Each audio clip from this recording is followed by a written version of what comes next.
PTM का वादा है इस कमीशन में आपके बेटे और दीगर एपीएस के शुहदा के वालिदैन के बेटों का हिसाब मांगा जाएगा।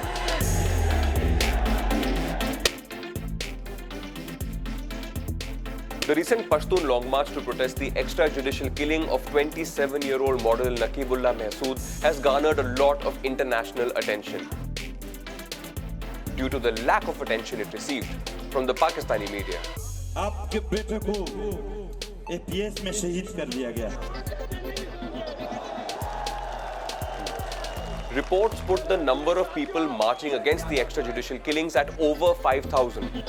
But mainstream Pakistani news channels choosing instead to cover things like these. Lahore में पाकिस्तान जिंदाबाद रैली आती नहीं है light.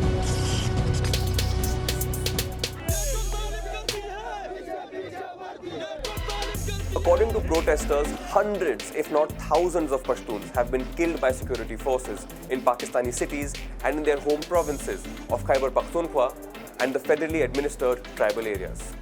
All this was being done on the pretext of combating terrorism. In addition to this, landmines have also claimed several lives as Pakistan's counter-terrorism operation Zarb-e-Azb enveloped the Pashtun homeland between 2014 and 2016.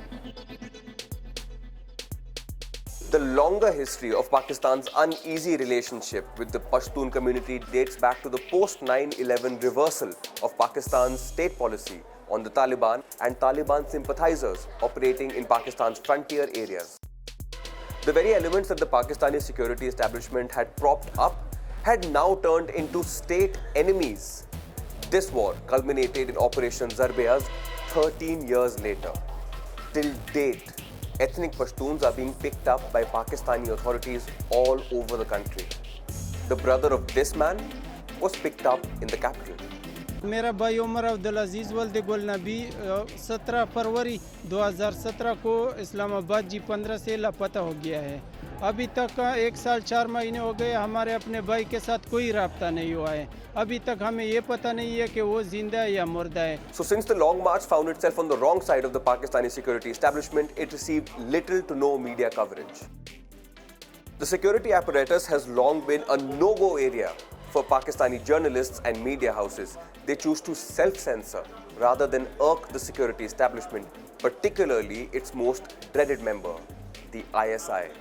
The Pakistani media has been described by Reporters Without Borders as among the freest in Asia, placing it just one rank behind India at 139 in its 2018 Press Freedom Index. Reporting on the present situation would have put the media square in front of the interests of the security establishment. The fresh memory of the recent Geo News shutdown in the minds of the media community may have contributed towards the continuing blackout of this People's March. That said, civil society organizations and journalists and common citizens in their personal capacity have inundated social media with posts about the movement. Mubashir Zaidi from Dawn News says, "Today I feel ashamed as a journalist for the media blackout of the Pashtun Long March. I support this march and urge all to be a part of it." The Pashtun movement has become a vehicle for various cohorts of Pakistani society to come together and be a part of a larger national conversation on politics.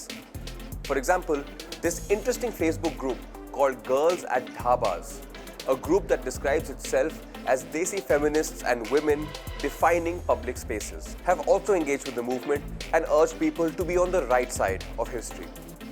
The Long March has forced Pakistan to review its relationship with its Pashtun community.